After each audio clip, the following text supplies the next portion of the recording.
hello! I just don't saw you. No, I'm kidding. I knew you would come. You come for my total cool world map today. I'm sorry. But look at it, it's cute!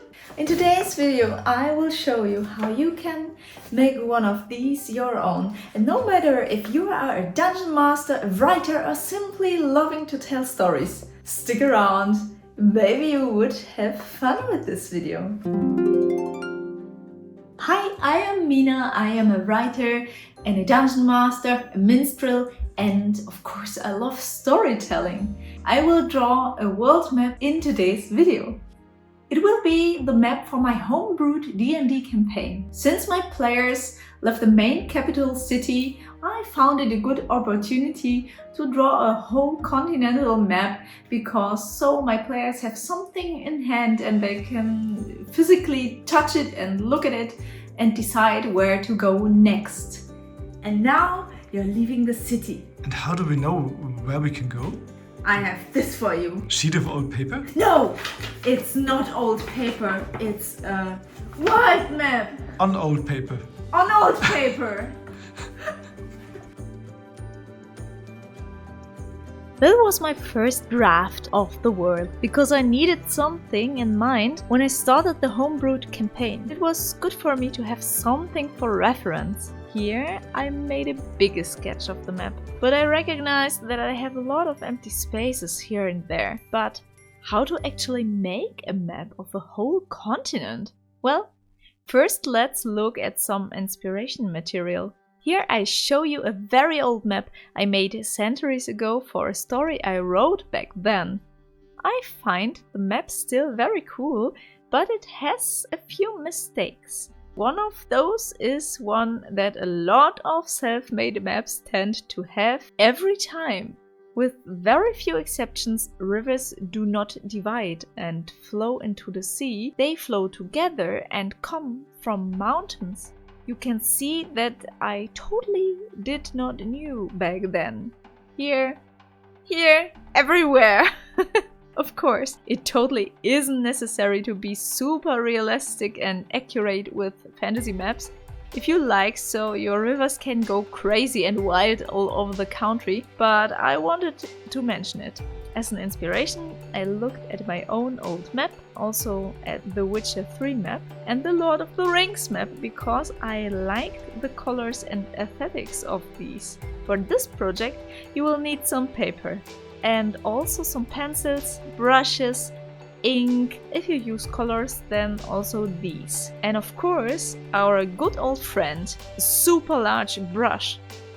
I also used this glass feather, which I bought some time ago on a medieval market. And I will bitterly regret this poorly decision, so I recommend you just use a black pen. Now let's draw our world map.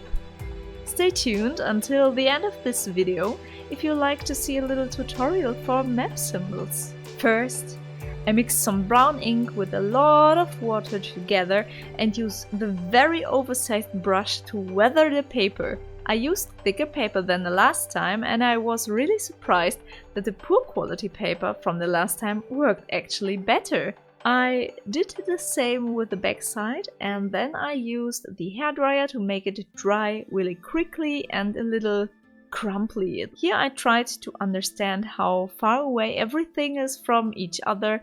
I quickly discarded that because it drove me crazy, and so I just drew intuitively. The good thing about a fantasy map for a tabletop round is that it has not to be this accurate. If I were drawing this for a novel, on the other hand, I definitely would place more emphasis on accuracy. I drew a rough pencil sketch of where each location should be, loosely based on my sketch. Then I drew the compass. Then, because it's always like this, I started painting with ink because I became impatient. While I draw, let me tell you a bit background about this world of mine. The continent I called Doriath, and the land is crossed by a huge mountain range which is called Kainant Kashesh. Part of the country is covered by a huge forest area called Ser Doriath, In the middle of this there is an enchanted moor, the Moor Carreg, and the dark bramble woods that separate it from the rest of the world.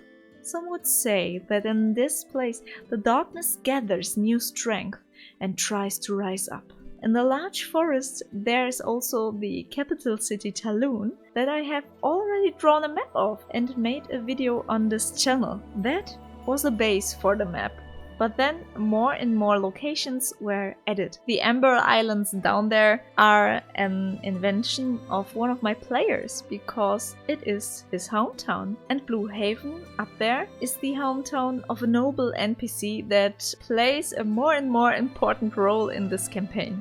With a festival in the capital city and lots of NPC coming from over all the country, there were more and more places introduced to the players.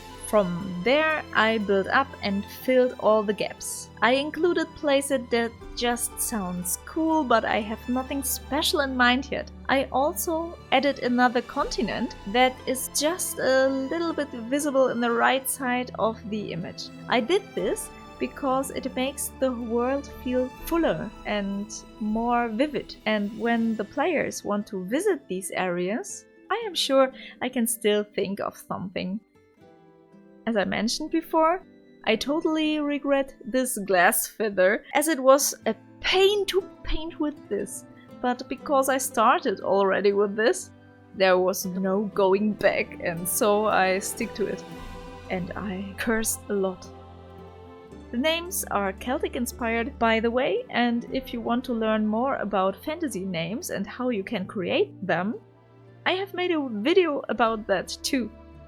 Mostly with person names, but you can use those tricks also with locations.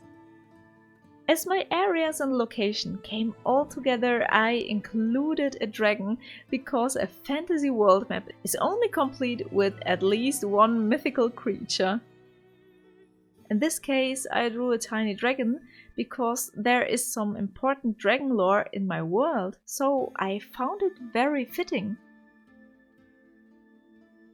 I made some final details with a golden gouache color because sparkle, and then I looked at it and was unsatisfied with the forest not being recognizable as one. So I got some moss green gouache color, mixed it with the brown ink and painted it all over the forest areas. And I really like how it blends perfectly into the map and just add enough color to it to see that there is forest. Then I painted the last missing details and soon my map was complete. I could have done many more locations on this map, but I left a few spots empty on purpose, as I found that it makes somehow sense to me that it is more crowded in those areas where the card actually was made, which is my capital city Talun. And so the players can get surprised when they find something that is not actually on the map.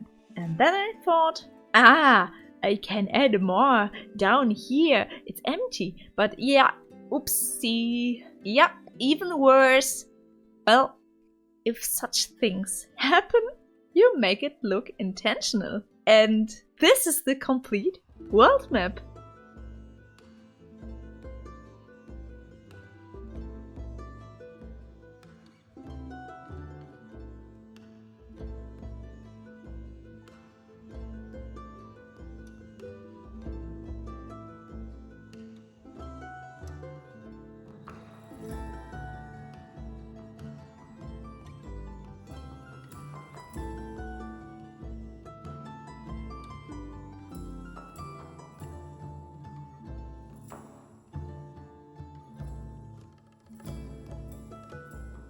Some of you wrote under my last map video, that's great, but I could never draw like this. And what if I tell you, I believe you totally could. Let me just help you a little bit. For world map, we need some symbols for locations and areas like mountains, rivers, towns, and so on. All you need to do is to break complex things down into simple forms. You can draw mountains like triangles, just some random spikes and a few indicated shadows. You also can make them more random, like zigzags.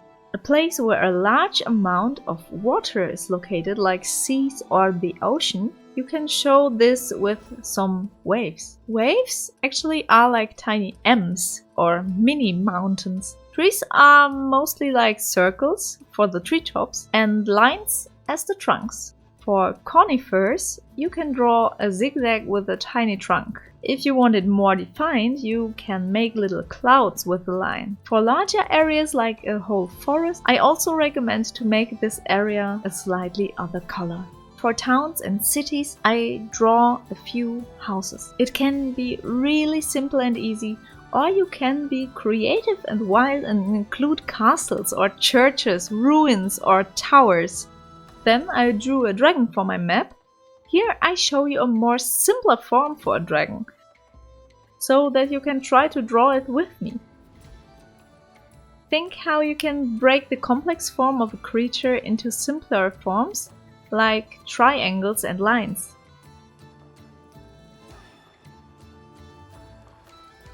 And of course, a compass is a must. You can create one with drawing a vertical and horizontal line that crosses. You put some arrows at each end and voila, you have a compass. Try to get a little creative and decorate it with a few more arrows or circles, forms, leaves, whatever you like. This is a leaf, in case you need one. And last but not least, there are some scrolls for your city or world names, which you can see are also really simple to draw. I really hope you liked this video, and if so, let me a little love in the comments. It would make me very happy and help my little channel grow.